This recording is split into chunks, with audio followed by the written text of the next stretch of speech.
it begins. I don't know if I'm going to start a YouTube channel. In my quest to be a YouTube billionaire, after doing research, I figured out you actually have to have a YouTube channel. Why am I standing in front of this Suburban? Well, at bare minimum, I want to document this process. I know there are several videos out there on building vehicles and building engines, and I really like watching them and seeing all the little minute details that you don't always find in a manual. So what I'm going to be doing is LS swapping. This is a 96 half ton with a 5.7 liter Vortec and a 4L60 transmission. What I'm going to be doing is completely gutting everything from front to back. I'm going to do a 6 liter bored and stroked, possibly no bigger than 408, but I don't care if it's 404. I really don't care. I'm only going to bore it if I need to. But it's going to be a stroker for sure. And I'm not wanting to go too crazy on the engine with the cam and the head and the pistons, and I'm going to go factory heads. But the fun part is it's going to be a turbo. So I'm going to do a turbo, and that will be the last phase of this project. Actually, the next to last phase, because I'm also going to be spraying nitrous. Not a lot, maybe 50, 100 shot. But I've wanted to do this since I was a kid, and I'm becoming an adult slowly, even though I look really young. I know I'm becoming an adult, and this vehicle is not going to put itself together. So I'm going to start the process. Engine 4L80. I'm 99% sure I'm going to swap over to a 4L80, have it built. That's the one thing that I think I really should hand over to a professional. It's just too complicated. I think I could do it if my life depended on it, but I don't want to be second guessing every time I'm hammering on it. Did I put that check ball in the right place? It's worth the money. Transfer case, I'm probably going to rebuild myself. The drive shaft, obviously I have to buy that. And then the rear end. I am under the tutelage of an expert. I don't know. I'm going to talk to him. Maybe I'll put him in the video. Because since this channel is definitely going to explode, that would be free advertisement for him. Cool country boy, down to earth. He's a veteran mechanic. I don't know if he's military veteran, but he builds crazy stuff like race cars, and he owns a machine shop and welding shop. I don't know him very well, but a friend of mine who's also a neighbor, who is actually his relative, is the one who recommended him. So I can't give him the highest praises genuinely yet, but his reputation precedes him. And I don't know exactly how it's going to work, but that will be fun to document also. Basically, I want to do everything I can myself. I for sure want to do the engine. But on the rear end, for instance, there's something, I think it's called lashing or something. You have to paint the gears and then make sure that it's got the correct wear pattern. I want an expert to check off on that. Because this is actually the second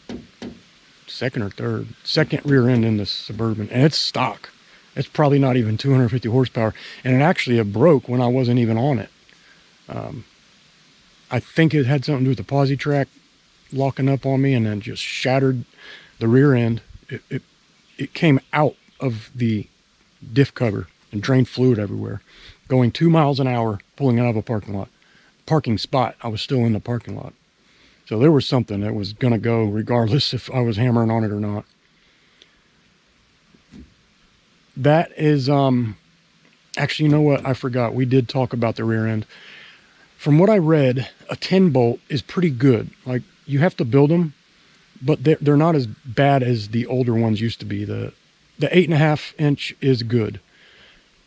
But the article that I read was about cars. It was not about big heavy vehicles like this. And another thing I left out I just brain farted.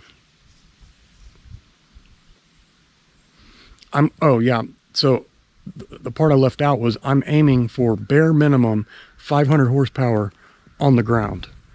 Realistically, from just a little bit of research I've done and watching videos, I think it will be comfortably at 650 to 700 crank. I think I'm going to go 5 to 10 pounds boost. The ideal situation is I want everything built to be able to handle 1,000 horsepower or more, but I'm not going to be pressing it. I'm not going to be stretching it to its limits. I want to run it at 50 to 60%, which puts me around 600 or so horsepower. If it's 501 horsepower on the ground, I'm happy. And that's without NOS. That'll just be turbo. So from what I understand, the LS, I was going to do the small block because my dream motor growing up was a 383 stroker with a blower. Well, over 10, 12 people have talked me into doing the LS. After researching on it, I believe they're right. So doing a 383 stroker was my dream, and a blower. Well, I started pricing this stuff, and I'm like, I can't believe it. It's like $5,000 just to get in the door with a blower, supercharger, whatever you call it. So that got me onto the investigating turbos, and you can get turbos for like $200 or less for the cheap ones.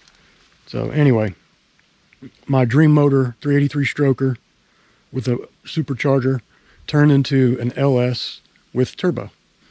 And I was thinking, before I knew anything, because I'm very new to this, I built motors when I was in high school, but that's it. I wasn't an expert. I just built a few little hot rod motors and a Suburban. And no, I did not look for a Suburban. It just, every Suburban I've gotten has just landed in my lap. And I do love the vehicle. It's like probably the best vehicle ever made. And here's a small, sorry, got a bee problem and everything. I was standing here the other day, yesterday, 40 feet away, and I saw one coming at me. They're African. That's going to be another video if I do in fact start this YouTube channel. But I'm still debating on how to kill them. They're very vicious. Which if they were normal bees, I would leave them be. I was going to leave them alone until they attacked me. Now 4 times, or 5 actually, counting that one last night. I got away from that one though. Anyway, I'm getting off tangent. So the next part, I am going to take a friend this evening to the drag strip. What I'm going to do is, this is bone stock, not one modification, maybe K&N air filter and an exhaust. Not headers, but it does have full exhaust, true dual. Which I don't understand why they did 2 dual all the way back and then put it into one 3 or 4 inch pipe. I'm going to take this to the drag strip tonight and get a baseline. I'll probably run it twice. I want him to, if he wants, he can take it down the track. It's an 1/8 mile. And I don't remember the exact number that I ran in the 79 Suburban and the 92 that I had. It was 10 something. It was high 10s. And it was 2-wheel drive. This one is going to be worse. If I had to guess, 12 or 13 seconds. But that's not the point. I'm just trying to establish a baseline. So when I get the LS built, we're going to race it and see what the time is. And then when I put the turbos on, because the turbos are going to be a separate, its own separate event, because they're way more complicated than I thought. But I'm probably going to do the work myself here. That's why I'm doing the video, because I like to see people doing it in real life. Yeah, I prefer an expert because they know how to teach correctly, but I'm sure there will be some value in these videos. Just seeing, getting an idea of what kind of problems you run into, because you can open the manual and it tells you what to do, but they can't put every single little trick in. The manual doesn't have all the little tips and tricks that, like some guy who's been building a transmission or an engine for 30 years knows. So that will be, I just want to get the video of racing tonight in case I actually do the YouTube channel. I want to have the very beginning. So whether I do this YouTube channel or not, it's going to be cool to have the video documentation of the racing tonight. It's not going to be that exciting, but it will be exciting when I get some real horsepower under this thing. Got the Badlands Apex. It has got 35s on 20s. It's got power stop brakes. That's the first thing I fixed on this, is the brakes, or upgraded rather. Bilstein shocks. It is I mean, it's a beautiful car, but it's kind of rough, you know. It's got some age on it, and I have been contemplating what color I'm going to paint it or wrap it. And there are like 4 or 5 different options that I keep debating which one I want. I really like burnt orange. I really like camo wraps. I like Humvee colors like drab green or drab brown. I just can't make up my mind. And I came to this conclusion a while back. It looks good how it is, so it's not an emergency. And I'm actually camouflaged 2 or 3 days a year when it snows. It did snow this year, and it looked cool. But it's not special. It's got a 6-inch lift, rough country. I've got my radios, ham radio operator, HF. It's only 40 meters now, but I've got a 20 meter antenna I'm going to put on. I'm going to weld it. That's going to be one of my first welding jobs. VHF, UHF, and CB with a PA. Yeah, I've got spare parts like an axle, CV axle. Oh, I can't remember everything in there. Just tons of stuff that will break first. And I've got recovery gear. I have never used it because I just bought it. When I got the winch, I did research on winching, and I was surprised at how many other things you needed besides just the winch. So I've got all that. I might go through that sometime. Just I like seeing what other people have, and that's how I figured out what I needed, was looking at other people's stuff. There's something that's kind of not that important, but it's kind of cool. Here's the antenna, 40 meter. It's not that great. I guess it's barely better than nothing, but if in fact I did need 40 meter communication for some reason, I can just throw a dipole out, because the coax comes out right here, and I could easily just throw up a dipole. Actually, there's one right there. That's the one at my house. That's an in-fed half wave, I believe. You know, I'll just do my recovery gear since I'm here. So here's the coax right here. These subs have been passed around from like 10 different cars. They came in a car that my dad bought years ago, like 20 years ago. And he didn't want them, so he gave them to me. And they sat in a high tunnel. No, that's not true. They sat in the suburban, the Tahoe, the parts Tahoe. I have a parts Tahoe, 96, same year, basically the same vehicle, except for some of the drivetrain, obviously.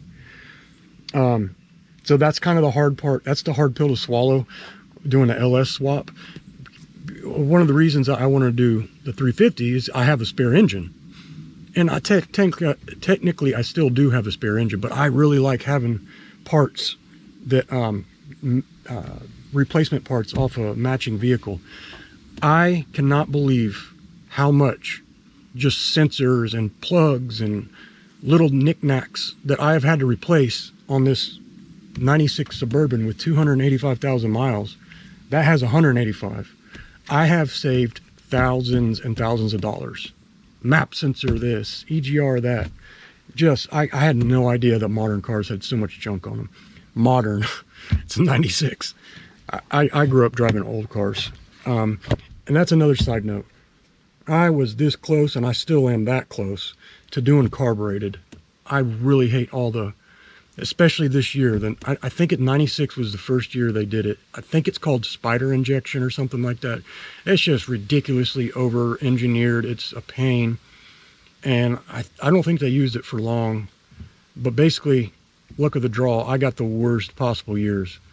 So that's why I was leaning towards carburetor. But I've seen LSs, and they are a lot more simple. Which the LS was designed by a guy who was a racer. So all he did was upgrade the small block. So I'm in. I'm convinced. This is just spare stuff in here. A gallon of gas, a couple gallons of gas. Oh, U-joint. There's a U-joint. There's a blanket to lay down on the ground.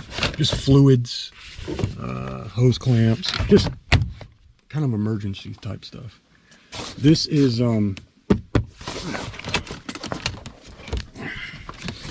I did not intend on doing this, but that's a toolbox. All my tools.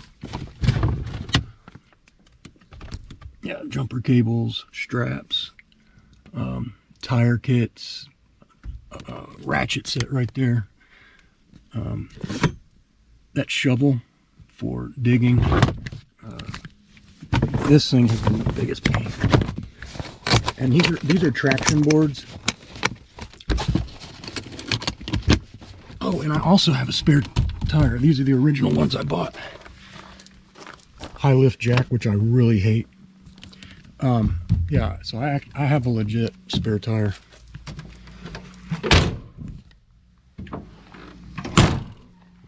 Let's see what I'm forgetting.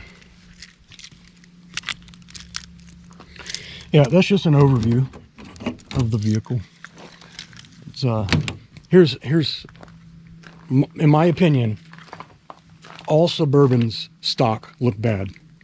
However, all Suburbans look good lifted, in my opinion. I don't want to get ahead of myself, but this is a 90s model. They call it OBS. There's also an 80s model, and I debated back and forth which one to do, because I also want a diesel. Well, I came to the conclusion not long ago, you idiot, why don't you just do both? So I'm going to be doing an 80s model, which I believe they call square body, which technically I think goes back to the 70s. And that was my first one, was a 79. Man, it was a beater. It was, the body was okay, but a painter owned it. So there was paint all inside. But we had that thing stripped out for racing. We put the seats back in when we would go do stuff, but we were pretty serious for, teenagers. But anyway, I don't know what else to go over. I've got meshtastic node. Yeah. That CB antenna is so small. And that's the meshtastic, and that's my VHF, UHF. Oh, I know what I was going to say back here. What made me think about this were the Riot 2020 Summer of Love. They were bashing, like they would stop vehicles and like bash in their windows and hurt people inside. I've only done one, and you can't see it, obviously, it's clear. But if you know how to do window tint, you know how to do this. It's a film. It's a clear film. It's like security film, and you can get different thicknesses. I don't remember what this is, but I've started on it. I need to do the rest of them. But if they start bashing in this window or something in traffic or like a riot, it takes them like 10 times longer to get through. In that case, I'm running them over anyway. I'm not going to be playing games with some protesters. I don't know if it's going to happen, but I just got the idea. I was like, man, that would be really cool. So I'm going to start. Well, I started back there in case I didn't do it well, and it's okay. So I'll probably work my way forward because I'll get better with time. And so the driver's door is perfect, but it's just a real thin plastic or something. I don't know. It's like window film, like window tint. That's weird. Like fiberglass. Nitto ridge glass. Oh, this will make somebody jealous.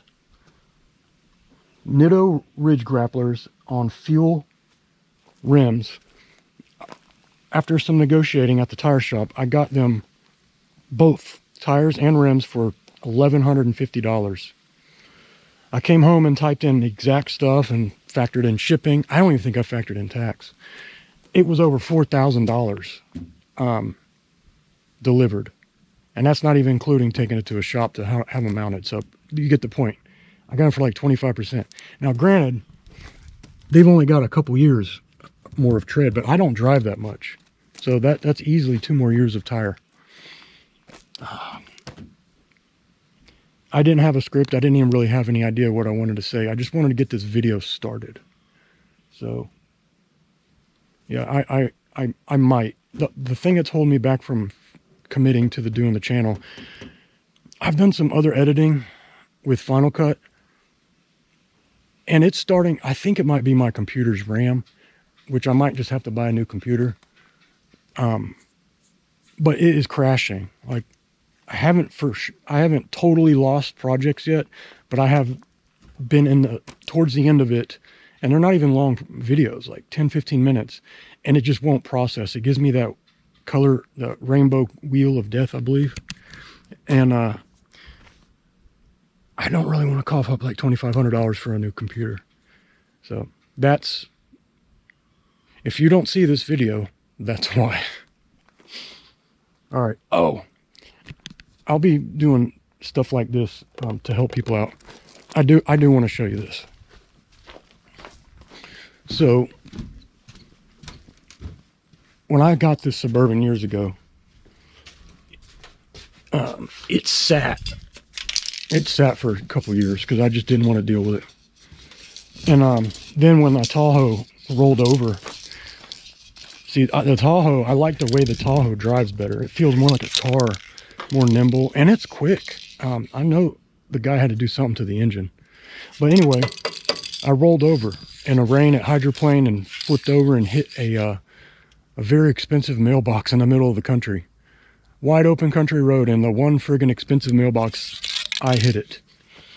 Anyway, so that's why the Suburban got chosen as the project vehicle, which in the end, I'm pretty happy with that. And I was kind of leaning that direction anyway, just because of the extra room.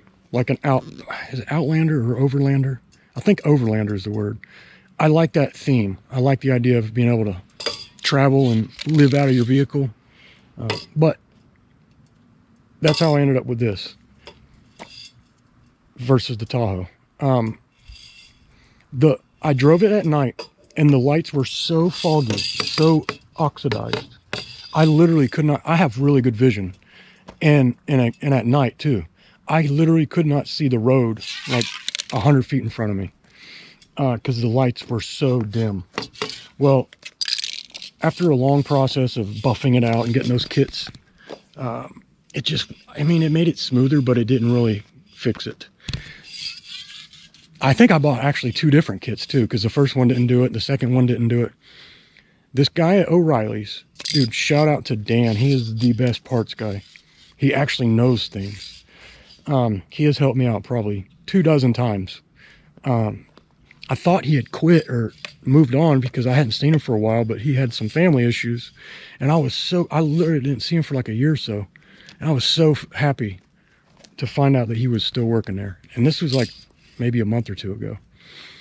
Well, anyway, he said spray this on them. It's called Upol Blend number 9. I don't know what it is to this day. It's a blender. It says a fade out reducer. I don't know what that is. I think it has something to do with body work. I will put a video in. I've already done them, so it won't show, but it instantly and completely clarifies the plastic. Now, the only reason these are not perfect is because there is some inside. They were leaking. Well, I guess technically still are. So there was water in there. I drilled a hole, a little weep hole, to let it drain out and climatize, or equalize, I guess. So that's as good as I can get them. But if you would see them before and after, it literally, if somebody were to tell me the truth, it sounds like a gimmick. It sounds like somebody's trying to sell you something. It's that good. I have done 10 people's cars. I'll take it to church with me and spray people in the parking lot after church. I'll loan this out to people. It's like a miracle. This is actually my second can because I can't remember who I loaned it out to and didn't get it back from. But I think it might be about $20. Well worth it. And all you do is just, I mean, this is a almost 30-year-old car, and these look basically brand new, and works on the taillights too. And you don't even have to tape it off.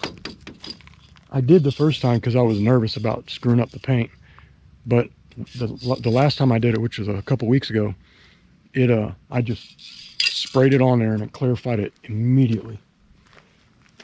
But I'm trying to think if I missed anything.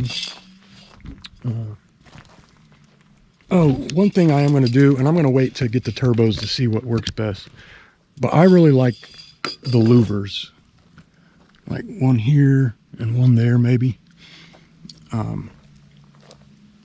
You know, they're kind of like air vents. Well, they are air vents, kind of like that, but angled.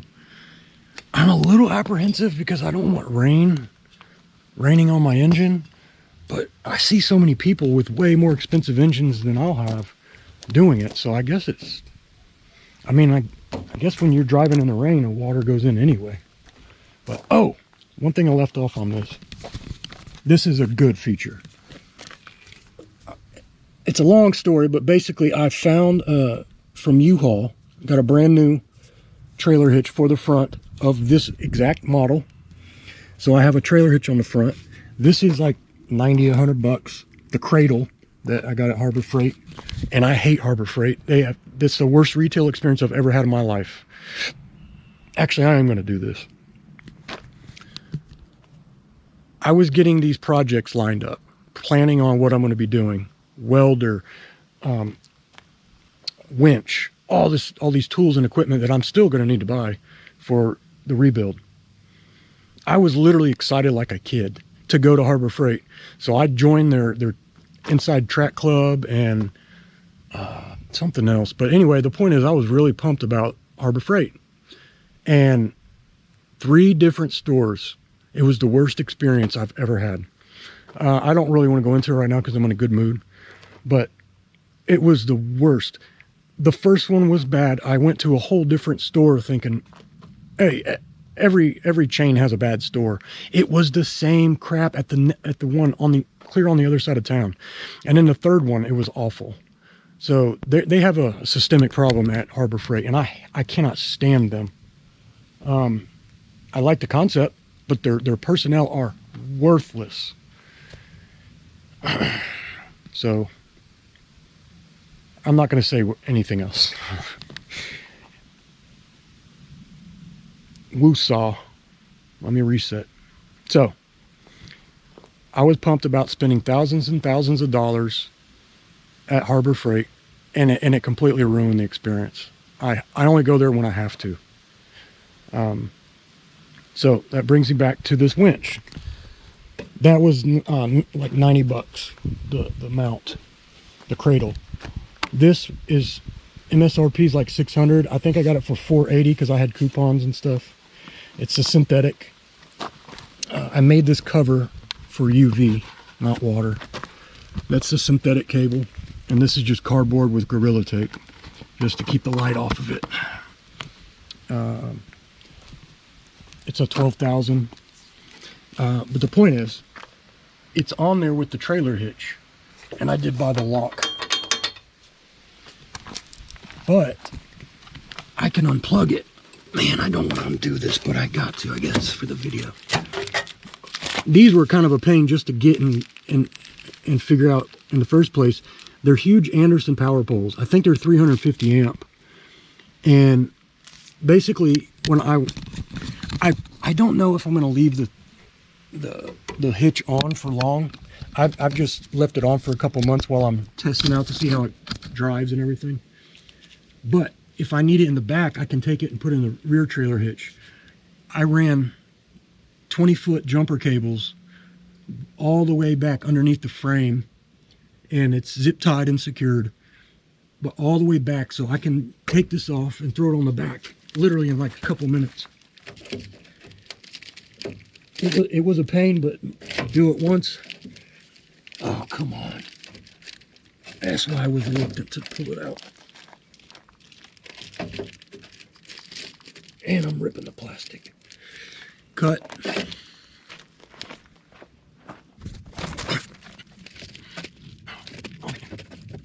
The bad part is it's hard to get out.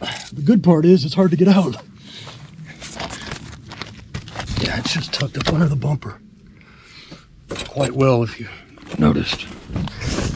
I did something to my foot and I don't know what.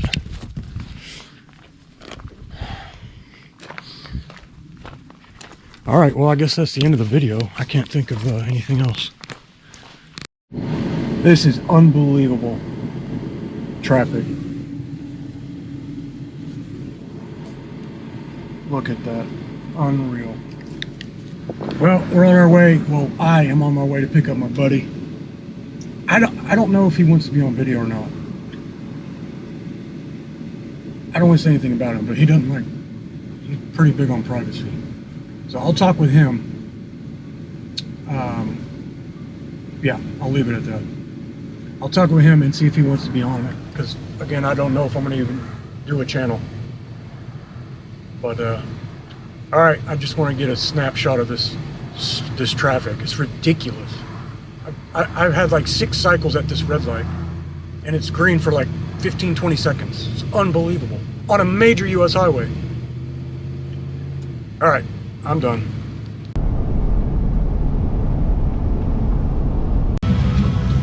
Well, we made it to the track. I thought there was going to be a huge line, so thankfully there's not. But some Cutlass or something just made a rip. Probably like a 8 or a 9 second car. No, 6 or 7. Yeah, the big boys are here.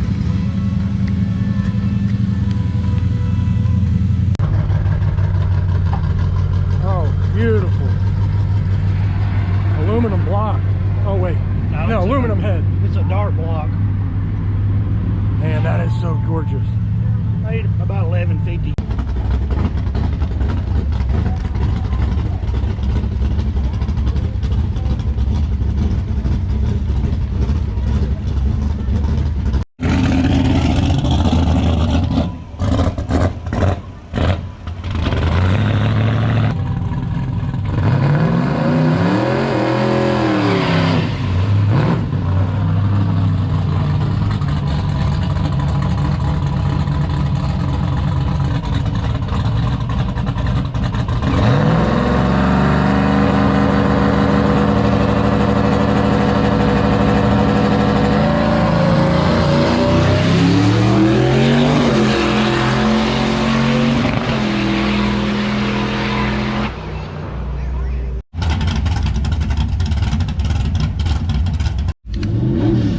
Well, here we go. I'm not good at guessing times, but I'm guessing.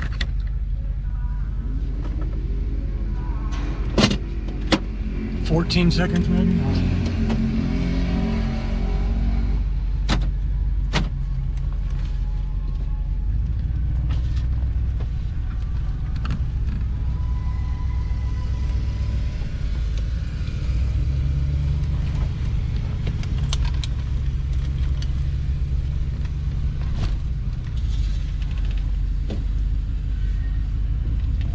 We're going to far lane, right?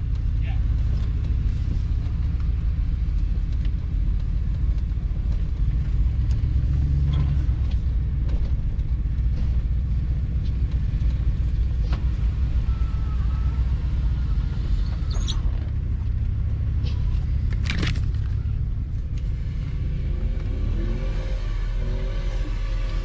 Oh, I'm racing a Camaro.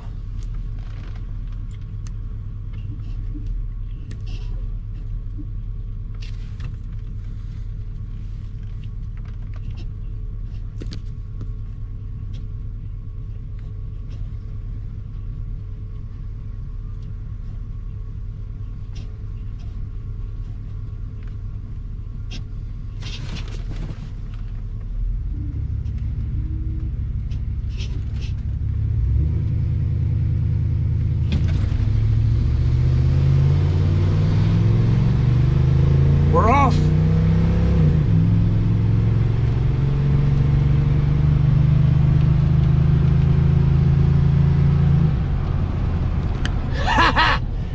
First run. You know, I'm an idiot. I didn't even push the pedal down all the way.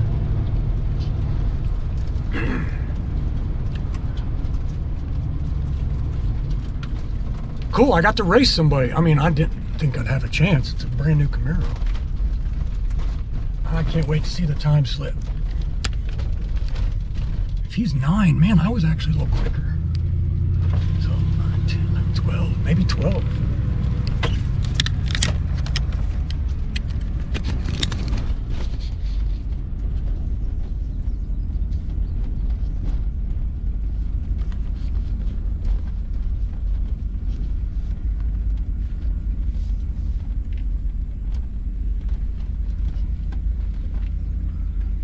What's up, buddy? Thank you. You're welcome.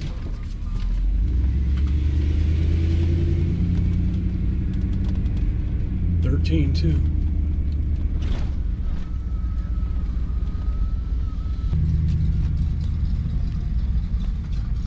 Yeah, I'm gonna hammer on a little harder. I think I can get 12. Oh, there we are. Okay.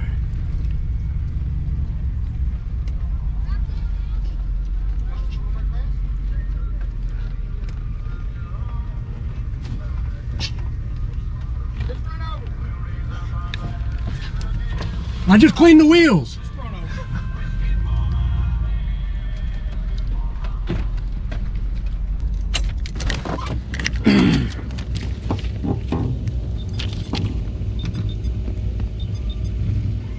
0.92. Man, I was slow. 52 miles an hour.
$725 at 93.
good. 1319 at 58.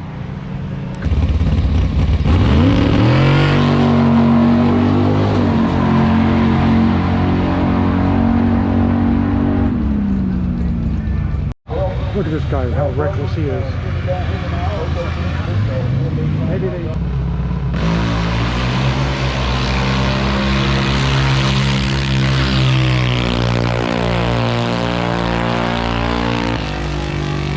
.816, 79 miles an hour. That was a little kid. She's not a fast car.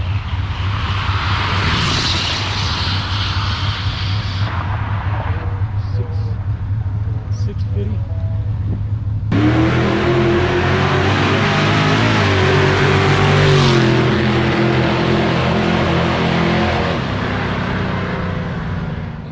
All right, so we've got 4 runs. I did 3, and my buddy did 1, and I want to go through them. They're not great, but I didn't expect them to be. I just wanted to establish a baseline of what this thing will run stock. The first run, and then this is 1/8 mile. It ran 13. Reaction time 0.9, horrible. ET was 13.2 at 52 miles an hour, and I put some notes on the back. First run, I was distracted because I was working this camera, and I noticed when I was done with the run, I didn't even have the gas pedal planted. I didn't even give it full throttle. Didn't bury the gas pedal. Terrible reaction. No big deal. We're breaking the ice. I'm a noob, so I didn't expect anything other than failure. The second run, however, the reaction time was 0.342. Hold on, that's not 0.45. I think the first one is a 60 foot. So it was 2.78, and the first one was, oh, it's starting to rain.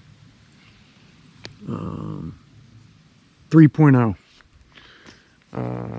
The ET was 12.17. A whole into over a second I took off, and it was at 57 miles an hour. Way better run.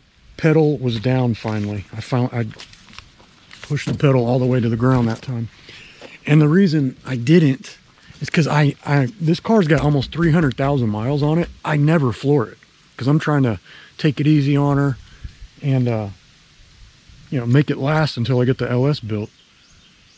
And so it was just a psychological thing I had to overcome. And then the third run, I don't know why I was totally sleeping. I was, if you can believe it, I was daydreaming at the tree. I don't know why, but the third run was, reaction time was 0.95. The 60 foot was 2.8, and the ET was 12.3, and the miles per hour was 56.9. So the 60 foot wasn't much slower despite having such a slow reaction. But I put here on the notes, totally sleeping at the tree. Yeah, and I put on the back, I was not focused at the tree. So we've got 4 good runs. My buddy actually, so my first run was 13.2.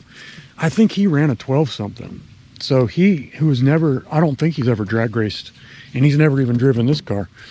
That's how awful my first one was. He actually beat me in my own car on his first and only run. But it's fine. I just wanted to establish a baseline. And 12.2, I ran 2 12s.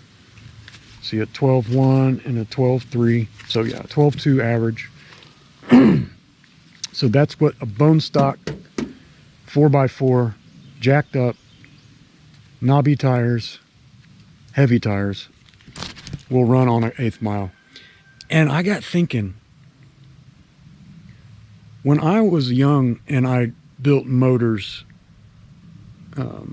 it was a 79 Suburban was the first one, 2-wheel drive, and it was a built motor. It wasn't like over the top or anything, but it was quality parts so that I could put NOS on it. I wanted to spray 200 shot NOS, so I built the bottom end and the pistons, you know, several $1,000s to be able to handle it. I never got around to buying the NOS because I went in the military and sold my friend the motor. I think I actually gave it to him. I can't remember. But the fastest I ever ran there was 10s. So a 79 two-wheel drive with a built 350. It was bored, so it was 355. I had a good cam, flat top pistons. Something else. I think I just had a quadrajet carburetor, but I would run 10s. And then this is running 12s. So 2 seconds, well, about a second and a half difference. Anyway, it was a great time. It was so good to get out there. I didn't remember how much I missed it. Like I wasn't expecting to have a good time on the actual drag race. I was just doing it to get some times, some data. But I actually really enjoyed it, and it rekindled my love of driving fast. Not that I ever lost it, but I just forgot how much fun going to the drag strip is, and having these 1,200, 1,500 horsepower cars just launching by you at 130 miles an hour. And I regretfully, me and my buddy were talking about the Tesla. The Teslas there running 6.6, 6.8, not making a sound, and with probably no modifications either. It's just kind of sad to see a off-the-shelf car beating these hot rods that people have put $50,000 into. It's just kind of sad. But anyway, I don't want to go into that too much. I just want to do a quick recap. My buddy's going to start taking his son up there. I'm going to go up there some more too. I actually want to take my car. It's a little bit faster, actually quite a bit faster. I need to get some suspension work done on it. It kind of shakes at 105, which it could technically be the tires out of balance, but I think it's just some rubber in my suspension somewhere. Ball joints, tie rods, you know, my bushings.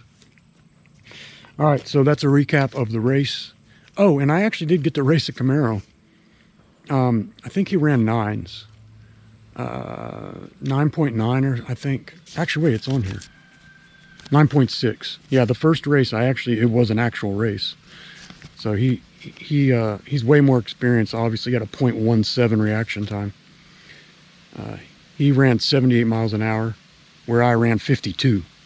So it wasn't even close. I just wanted to break the ice and get started, and that's exactly what happened. It could not have gone better. This old girl stayed together perfectly. We let it cool down a little bit in between runs. I was more concerned with the transmission. I wasn't really worried about the engine, because the transmission it has 185,000 miles on it. I'm pretty sure it's rebuilt, but I don't know when. It came out of the parts Tahoe. All right, well, that will conclude this video, if I end up even doing it. I don't have a cool outro, but I'll see you on the next one.